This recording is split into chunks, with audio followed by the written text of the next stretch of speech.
Life Point. I'm Melissa. And Will. I'm Emma. And we're here this morning, and I just wanted to ask you, Will, what is something that you miss most about church? Having donut, lemonade, and music. Donut, lemonade, and music. Well, I have a surprise for you, Will. I found something in my purse this week. I thought I would share it with all of you and with Will. What do you think is going to be in here? Chocolate donut. A donut. A donut. What do you think? It's good. And what else is it? What's it feel like? Do you want to eat that? Mm-hmm. You do? It's mine. It's mine.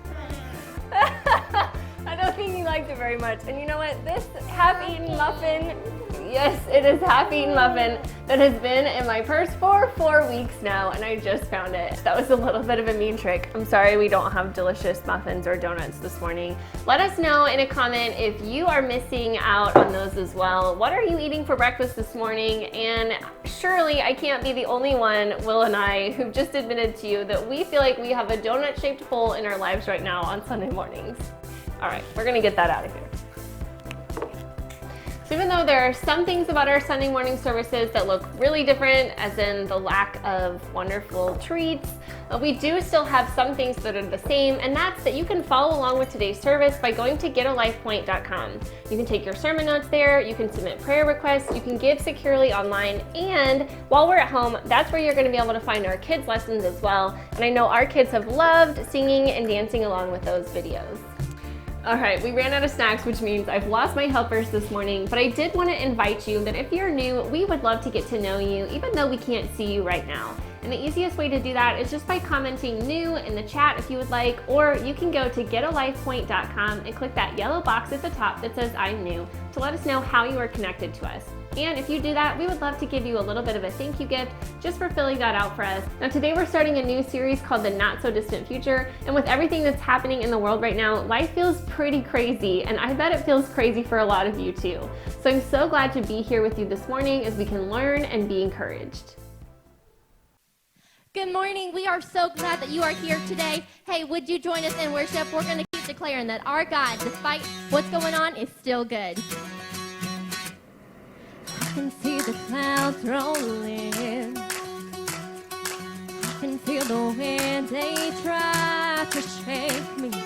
I will not be moved. My feet are on the rock. I can feel the waters rise.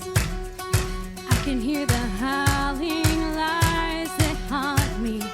Fear won't hold me now. We're on the rock.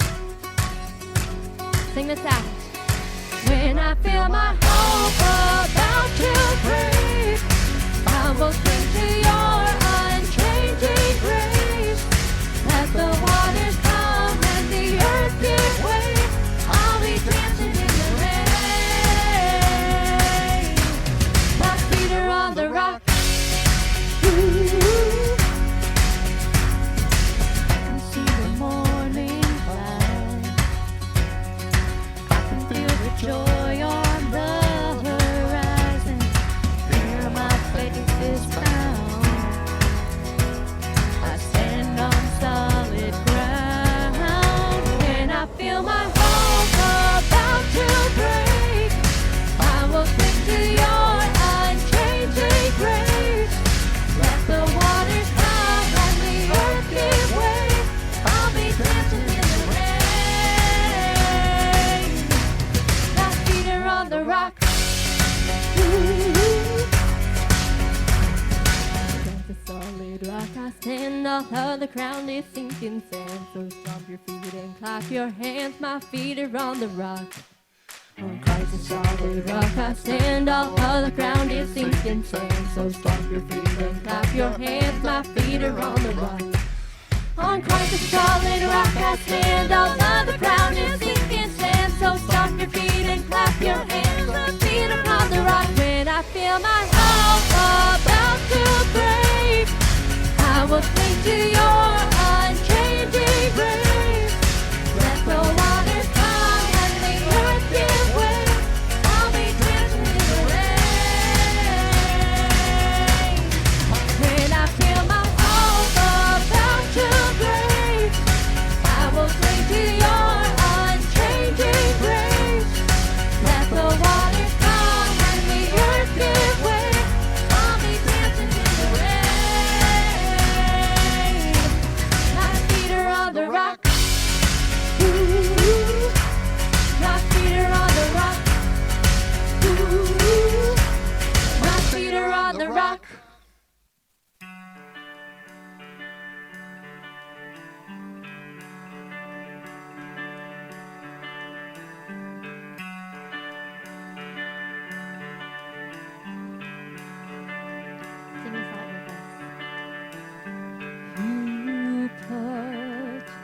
your love on the line.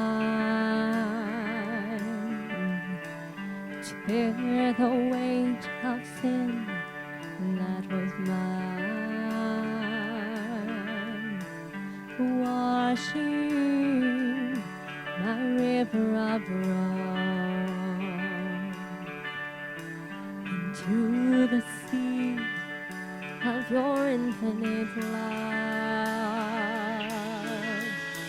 With arms held high, Lord, I give my life, knowing I'm found in Christ, in your love forever. With all I am, in your grace I stand, the greatest of all romance, love of God, my Savior.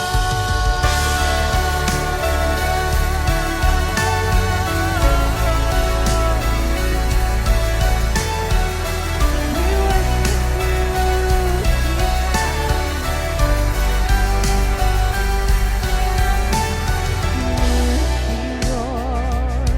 like hurricane wind. Furious love, furious love, ain't waste to my hand. With arms held high, Lord, I give my life, knowing I'm found in Christ, in your love forever. With all I am, in your grace I stand, the greatest of all romance, love of God, my Savior.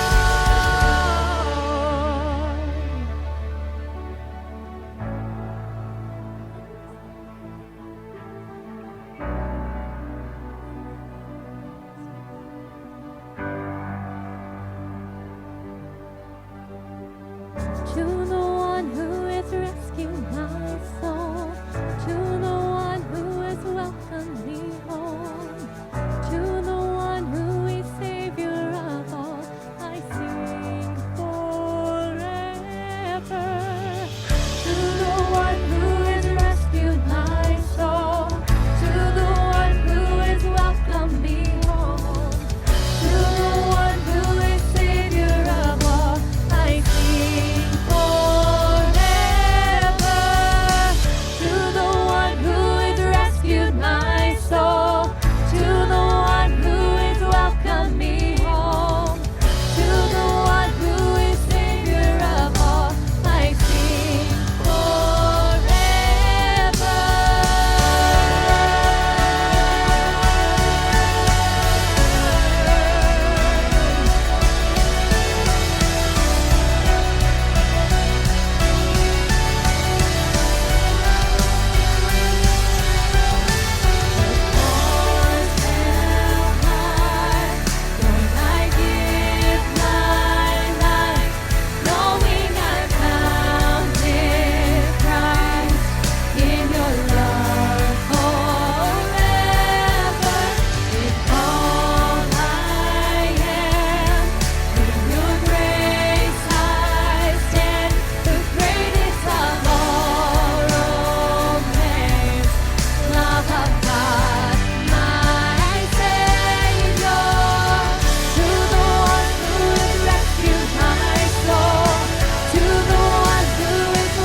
continue that, Lord, to just sing forever of a song of deliverance, Lord, of goodness, even in times of frustration and trials, Lord. Help us continue to keep our eyes on you, the the one who is faithful to the end. We love you. In your name, amen.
So ago, I asked the question how you have been giving and why you've been giving in our Facebook group. So thank you for sharing those responses with me. In just a minute, you're going to see the different ways that you can give right now come up on your screen. I'm just going to pray with us because this is such a great way that we can worship together as a family, even when we're not together in person. Father, thank you for being faithful to us. Thank you for not being distant. We know that this is a hard time for so many, and we're so grateful for the things that you are doing with us and through us at Lifeway Crossing. Thank you for bringing us to this place together so that we can make a difference and make your name big.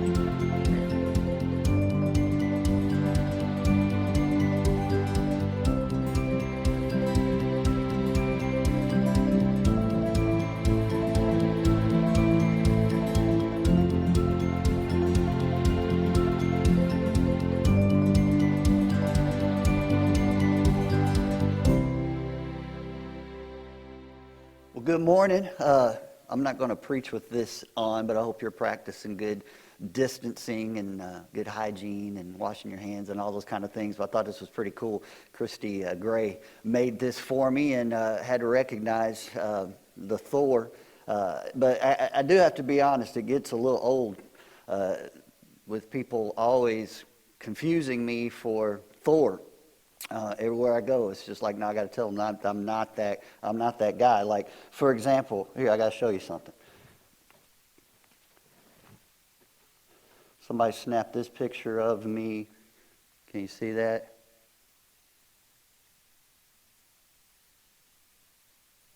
I was pumping gas or something like that, and I was like, y'all can't show that picture, but now it's out there.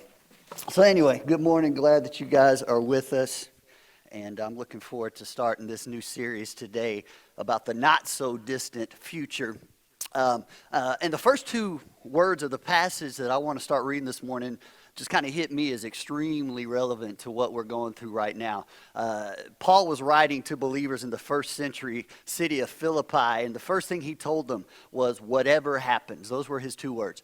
Whatever happens. And isn't that just kind of where we find ourselves right now with all the uncertainty of the future and feeling kind of ill-prepared for what could happen and not even knowing when it's going to happen and what does that even look like? We all know there's going to be another side to this. We'll get back to normal eventually in the not-so-distant future. But here's what Paul actually told the believers. He said, whatever happens, conduct yourselves in a manner worthy of the gospel of Christ. Then, whether I come and see you or only hear about you in my absence, I will know that you stand firm in the one Spirit, striving together as one for faith of the gospel. And it sounds like he's almost writing to us in our day and age. And it kind of sounds to me like Paul's maybe feeling a little bit isolated socially himself, which would make sense. He missed his friends, and he could identify with some of their uncertainty. But he also points us to the importance of striving together. Like, we're in this together, he says. He reminds us of what we're reminding ourselves of often through this struggle. And so I want to shift gears a little bit this week, although we might all be struggling with things on different battlefronts in different ways. The struggle is really the same at the core. And as Paul said, we are in this struggle together. But, okay, if you're anything like me, and for your sake, I hope you're not a lot like me, but have you ever noticed that like you still struggle with stuff that you thought you should have been done with like a long time ago, years ago? Times like this that we're going through can even tend to magnify some of those struggles. And the future isn't always just better.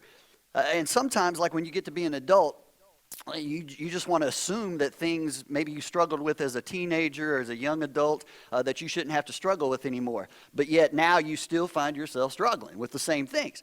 And it's kind of like this letdown of growing up. But like I remember when you were in middle school, say you just couldn't wait to be in high school, right? And I can't wait till when I can drive myself around and I don't have all these rules and things like that.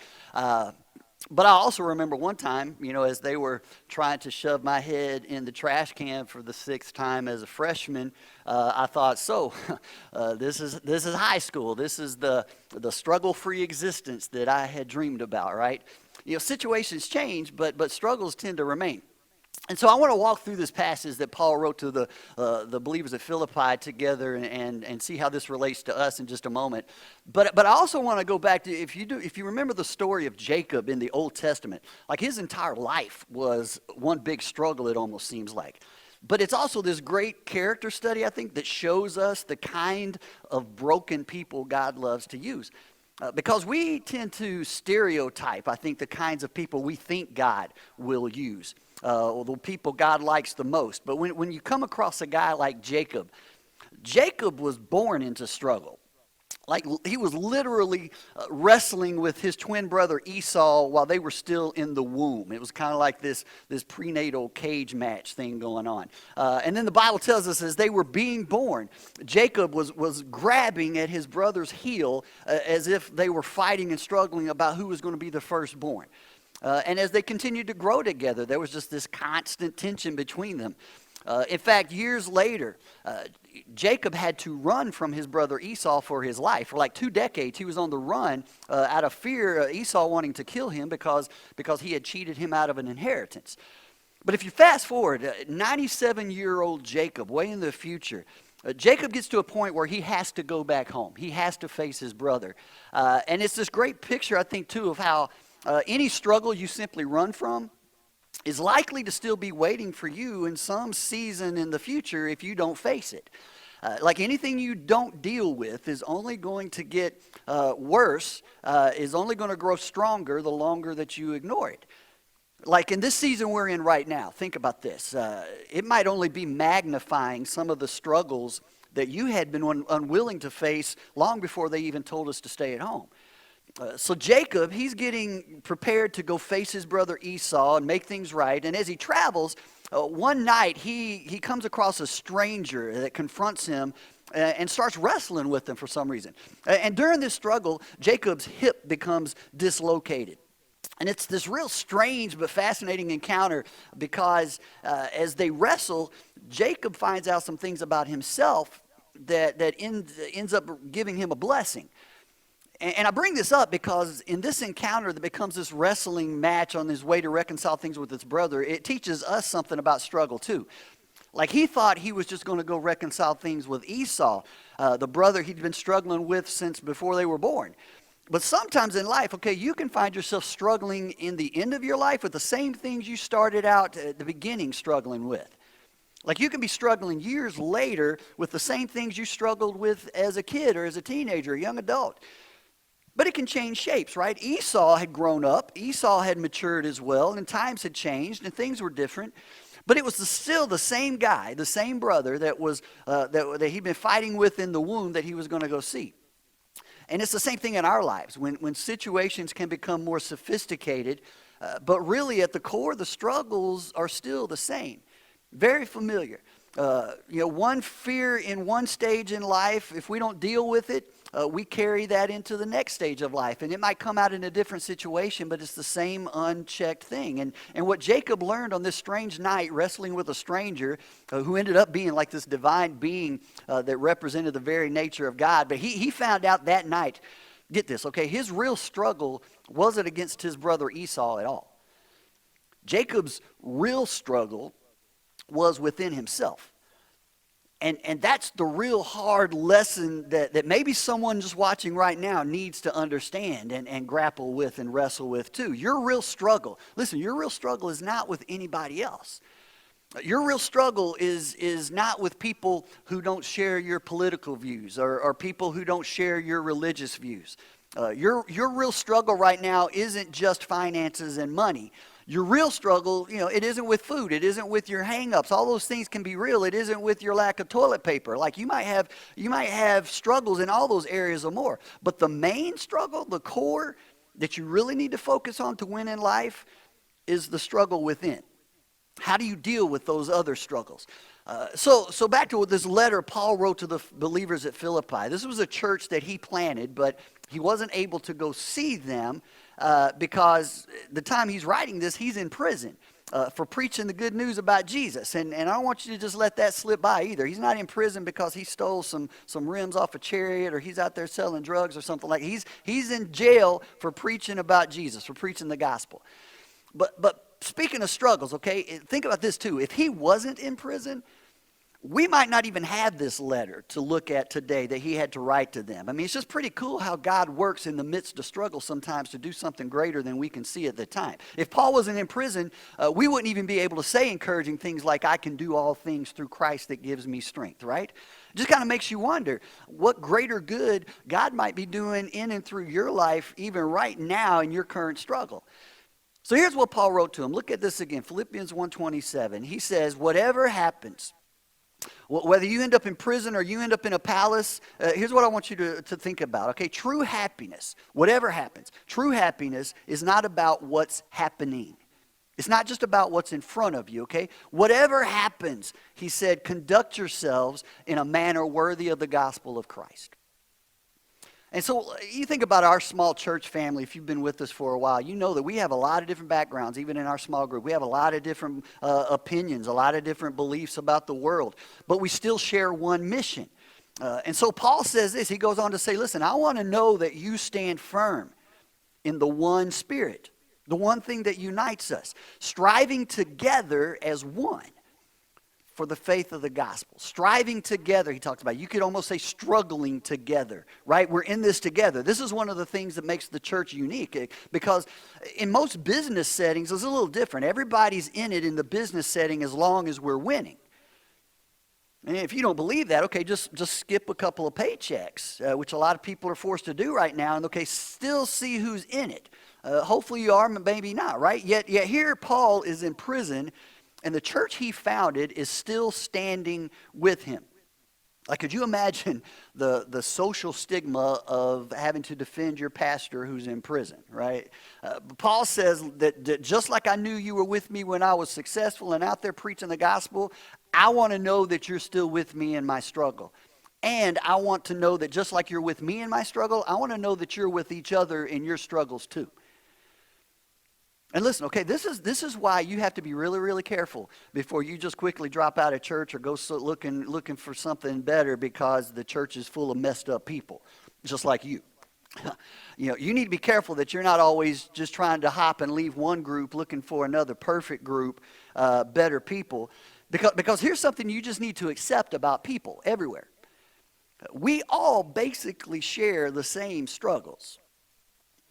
And I get it. That might sound really simple, and I've not traveled the world extensively, but I believe this is true everywhere, anywhere. Like in the South where I grew up. I remember my grandpa used to preach to a bunch of tobacco farmers. And they used to tell them things like, hey, brother, don't come in here preaching against our tobacco because we all grow it, and that's what pays your salary, right? Tobacco's what put the roof on this church. I remember hearing one of the guys say, so don't even go there. Different struggles. I believe that it's true anywhere in the world. We basically all struggle with the same basic things. They might drive on a different side of the road in different parts of the world, right? But they still deal with traffic. They still deal with ignorant people that don't understand right away and things like that, right? They might speak a different language. They might live a different lifestyle, have a different culture. But they share the same basic inner struggles of life that you and I do. So here's what I want you to get. In spite of our many differences, we all share the same struggles. People everywhere. People everywhere are going to struggle with money, right? Whether you don't have it and you're struggling to get it, or whether you have it and you're struggling to keep it. I served for a business owner as a corporate chaplain, and this guy is worth millions. But I can remember not long ago, I heard him sharing a little bit of his story, and I came away thinking, I don't know that I'd want to be him. And some of y'all are thinking, okay, well, some millionaire guy. I would. Let me try, right? But what I learned in hearing more of his backstory was that he struggles to know who his real friends are, like constantly. Because he doesn't know if people like him just because of what he can do for them, or what he's even really liked for. I know people who are beautiful, and no one would look at them and think that they're not, but they constantly worry about how they look or their image. I've met guys with like 8-pack abs who are always worried that they're fat or overweight. Make you just want to slap them, right? But I realize, okay, the more people I care for, that we all struggle. And it's typically with the same basic kind of things. When you boil it down, we struggle with acceptance, right? We struggle with belonging. We struggle with security. We struggle with finding purpose. Oprah Winfrey once said that she's interviewed everybody from kings to child molesters to presidents to Beyonce herself, right? But she said no matter how much success anybody she interviewed had, they all still wanted to know on a soul level the same thing at the end. They all ended up asking her, was that okay? Like did I do okay? Was that good? Like, we're all struggling with that. And check this out, all right? Paul goes on to tell them in verse 28. He says, do this without being frightened in any way by those who oppose you. So these believers were going through some opposition, but he says it doesn't matter who opposes you. And again, this sounds kind of simplistic, I know, but here's why this is true, okay? Get this. Criticism only affects me to the degree I allow my own insecurities to empower it. And that's a mouthful, all right? So you might want to take a picture, think about this, chew about this a little bit later on. But I think you'll find this is true. Criticism only affects me to the degree that I allow my own insecurities, my own inner bully, to empower it. I give it power. In other words, okay, you can blame people who don't like you, but if you're confident in yourself, if you know who God has made you to be, then it's like, right? I mean, you can bless them. You can pray for their good. You can even pity them because, I mean, it must stink to hate life so much that you feel like the only way to feel better about yourself is to constantly knock other people down. But I have choices. I have choices about how much of their criticism I'm going to own on myself. I'm going to take on. So Paul goes on. He says, okay, this is a sign to them that they will be destroyed, but that you will be saved. And that by God. So get this, okay, get this. The struggle that threatens to destroy you, like what you thought might be a sign of your destruction, of your own failure, could be meant to save you, Paul tells us here. Now, I want you to really pay attention. Okay, listen to me. If your enemy could have destroyed you, he would have done it by now. You think about what you're struggling through right now. If your enemy could have already destroyed you, he would have by now. But think about the fact that you're still struggling with this thing, the fact that this still bothers you. This is a sign. This is a sign that you're going to make it. It's predictable resistance. We talk about this all the time. This is a sign that you're going in the right direction. Struggle can be a good benchmark. Paul goes on, he says, for it's been granted to you on behalf of Christ, not only to believe in him, but also to suffer for him. Since you're going through the same struggle you saw I had, and now hear that I still have. Now don't just gloss over that either, okay? Because it's to me, it's unbelievable that Paul would even say what he just said there. To say something like that, because although we all share the same struggles, right? We get that. We don't all struggle in the same situations in the same ways. Like Paul, again, he's writing from prison to a group of believers that are free. They don't really have the same struggle he has. But he gives them this gift, okay? And it's the gift of empathy. He said, okay, the same way that I'm struggling, I know you're struggling. The circumstances are different, yeah, but we're still both struggling. And he spends the next 3 chapters, this would be a good study if you want to do it on your own. He spends this encouraging them in their struggle. But before he even gets to encouraging them, he identifies with them.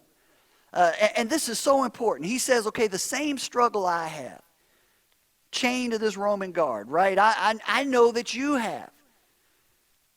And they must have read this thinking like, all right, come on, Paul, really? We got problems, right? We got opposition, we got criticism, we're going through some junk, but nothing like what you're dealing with, okay? It had to surprise them that he would say, I'm struggling like you are. Our struggles are the same, he says, though. It's a gift of empathy. But many times God will allow you to go through some struggle so that you can be comforted and then be able to give that to others as a gift of empathy. It's really hard to enter into someone else's struggle if you've never been there. Now, okay, understand too, empathy is not the gift of, I feel for you, right? That's sympathy. And that's good, but empathy is man, I feel you, right? Sympathy is saying, oh, I feel for you. I went through something like that one time, and you know, here's what I did.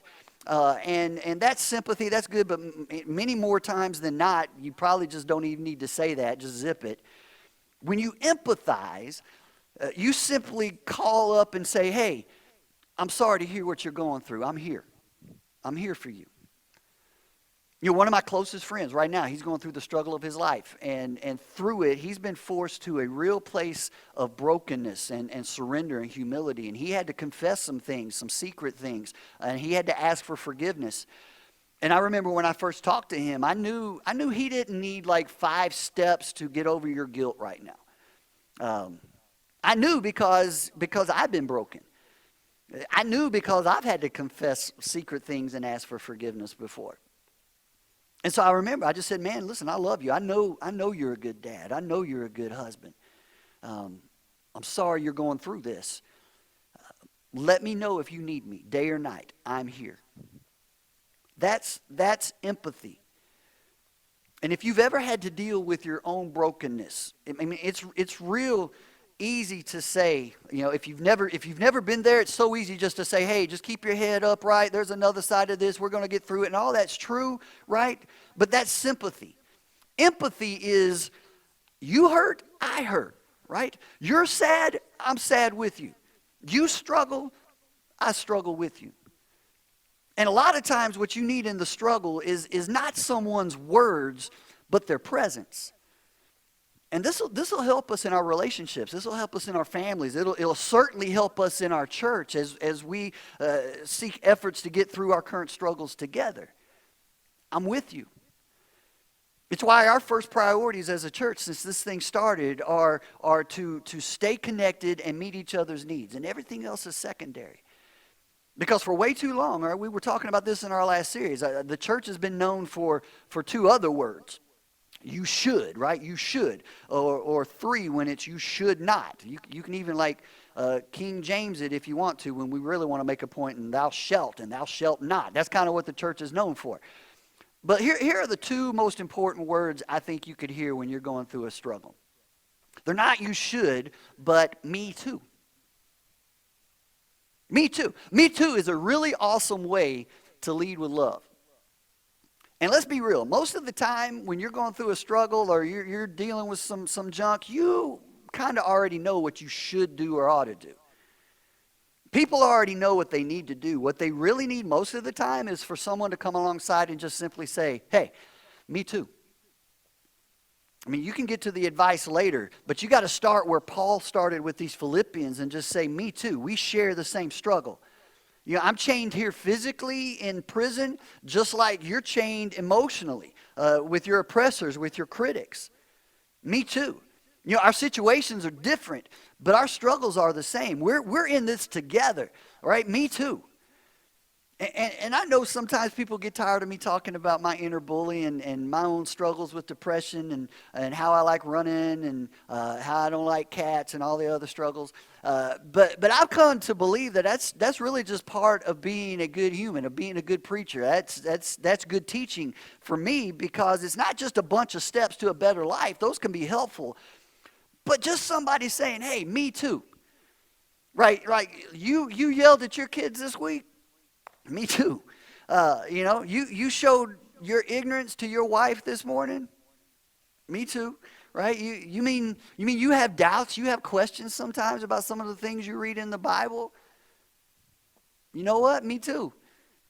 You try to pray sometimes and it's a struggle, and sometimes you lose your train of thought and even fall asleep.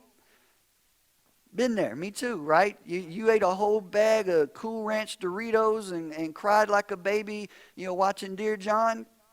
Of course you did. I was sitting there with you, right? Me too. You're not crazy. Me too. You're not alone. Me too, right? You're not in this by yourself.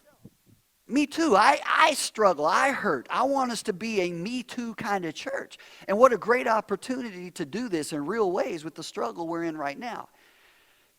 And I want to pray together just in a moment, and some of you need to take a next step today, but I want to remind you of this really important truth before we're done. I want you to personalize this, all right? Check this out. This is mind-blowing to me. It's so awesome. The writer of Hebrews, we don't even really know who wrote the letter to the Hebrews, but whoever it was reminds us, talking about Jesus, this is what they said: "For we do not have a high priest who is unable to empathize." There's the word we've been talking about. Not sympathize, empathize with our weaknesses. But we have one who's been tempted in every way, just as we are. Me too, right? Yet he did not sin. And I don't know about you, that gives me hope, right? This is where Paul learned to lead people. He learned it from Jesus. Jesus came as God in a body to be one of us. And he struggled like we struggle, right? He struggled with temptation. He was tempted like we're tempted. And he wanted you to know that God is not this distant, out there, unknowable celestial being. But God steps down into our situation. God is not so distant. And God says to us through Christ, listen, me too. But where you and I fail, he succeeded. Christ succeeded. And he gives me hope that I can too. Me too. And his victory can become your victory. He says, listen, if people criticize you, even if the world hates on you, they hated me too, right? Can't you just hear Jesus saying that to you right now, whatever struggle that you're going through? Listen, me too. Trust me with this. But here's the good news, okay? If you struggle like Jesus struggled, if you carry your cross the same way he carried his cross, if you share in his struggle, you also get to share in his strength. You also get to share in his victory. And the Bible teaches us that the same power that raised Christ from the dead is available and now lives in you. I mean, that's mind-blowing. That's the ultimate me too. If he got up, right, I can get up too. Like, have you ever struggled with the same thing so long that you just kind of get sick of yourself? I mean, if you were here right now, I'd ask you to raise your hand. Maybe you go ahead and do that, because it would be everybody. I shared with one counselor that I was seeing years back one time. I remember telling her that I'm upset because I still feel like even after months of counseling, I'm still struggling with the same things I came here to talk to you about. I feel like we're just kind of circling back to the same issues, and I understand them better, but I'm still struggling. And she said, okay, well, that's one way to look at it. I said, well, okay, well, give me another way, because isn't that what I'm paying you for, right? Well, she said, you might still be struggling with the same issues, and you'll probably still struggle with these issues on some level for the rest of your life, which not really what I was wanting to hear. It's true. But she went on. She said, listen, I've noticed, and I hear you talk now, you're not struggling on the same level anymore. She said, you used to come in here and you would talk about the what. But now I hear you talking more about the why behind the what, right? Now you're talking about your motivations. Now you're wanting to understand more about why you struggle with what you struggle with, and why you want to be different, and how you're going about doing that. She said, you still struggle, but you keep getting stronger. And listen, somebody watching right now needs to hear this. Struggle makes you stronger. Struggle makes you stronger. I just wanted God and my counselor to fix me. I thought the struggles should be removed, but I began to learn, and I'm still learning, that God allows the struggles to develop my character, to develop my strength. And I still struggle, and sometimes I still fail. But through surrender and through a greater awareness of who I am in Christ and what he's trying to do in me, I don't struggle as much, or I don't struggle as long or as often Through Jesus, I have a greater perspective now on the struggles, although they still remain. And so listen, as we pray, I just want you to be listening for that still small voice we talk about sometimes, that God might be speaking to your soul. And I know that each person watching and listening right now is facing a lot of different situations in your life. And some of you are going through some situations that are much more difficult than others. But regardless of how our different circumstances might look, the different things we can name in our group that we're struggling with right now, there's really one struggle that makes us all the same, that brings us all together, and it's the struggle of surrender. But surrender is a choice. Surrender is different than hopelessness. Surrender is the real struggle in your life. It's the struggle of, is it going to be my will or your will, God? Do I trust you enough to surrender my will to your greater story? And you might feel like you're in a wrestling match with God right now. And you're wondering if he's wrestling on your level or his even, right? And it's so hard for us to want to give in, but it's a different kind of surrender with God. It's giving in to something greater, something bigger than myself. It's a trust in something bigger than me. And that's the real struggle that you need to win, is to say, whatever happens, not what I want, but what you want. I trust you, God. Maybe because that's the only choice I have right now, but that's the choice I'm making. I trust you. I trust your ways are greater. And I just believe there's a lot of people maybe watching right now that need to take a solid step into surrender. And I don't know what that looks like for you. Maybe God's speaking to you about a specific struggle in your life. You know, maybe there's a decision you need to trust God with. Maybe a sacrifice that He's calling you to make. You know, maybe you need to loosen your grip and be more generous. Maybe you just need to take the first step of surrender and give your life and heart to Jesus. If there's an area in your life you need to surrender, I just want you to close your eyes right now, and I want you to pray with me. And there's a place, even if you're watching online, that you can lift your hand or you can request prayer. And I'd encourage you to take that step, do something right now. But would you just pray with me? God, I surrender. I surrender my plans to yours. I surrender my agenda. I surrender my ways. I receive your grace. I receive your strength. God, I accept your promises and your power in my life, and I trust you with what's out of my control. God, give me wisdom to do what I know I can and should do, but God, give me the courage and the strength to trust you with what I can't, knowing that your ways are higher than mine, knowing that I can trust in you. God, I receive the same Spirit that raised Christ from the dead, and completely believing you to work in me, through me, and for me. And we all declare this in Jesus' name. Amen.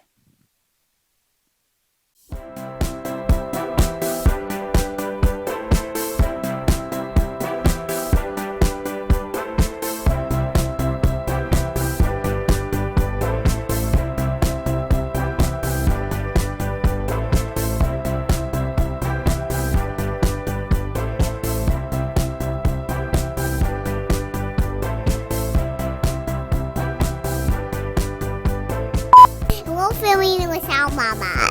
So the end.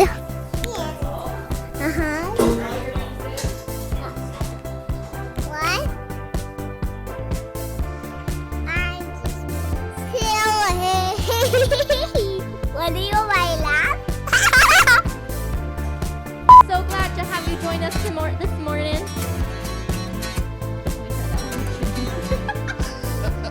Blah, blah, blah, blah.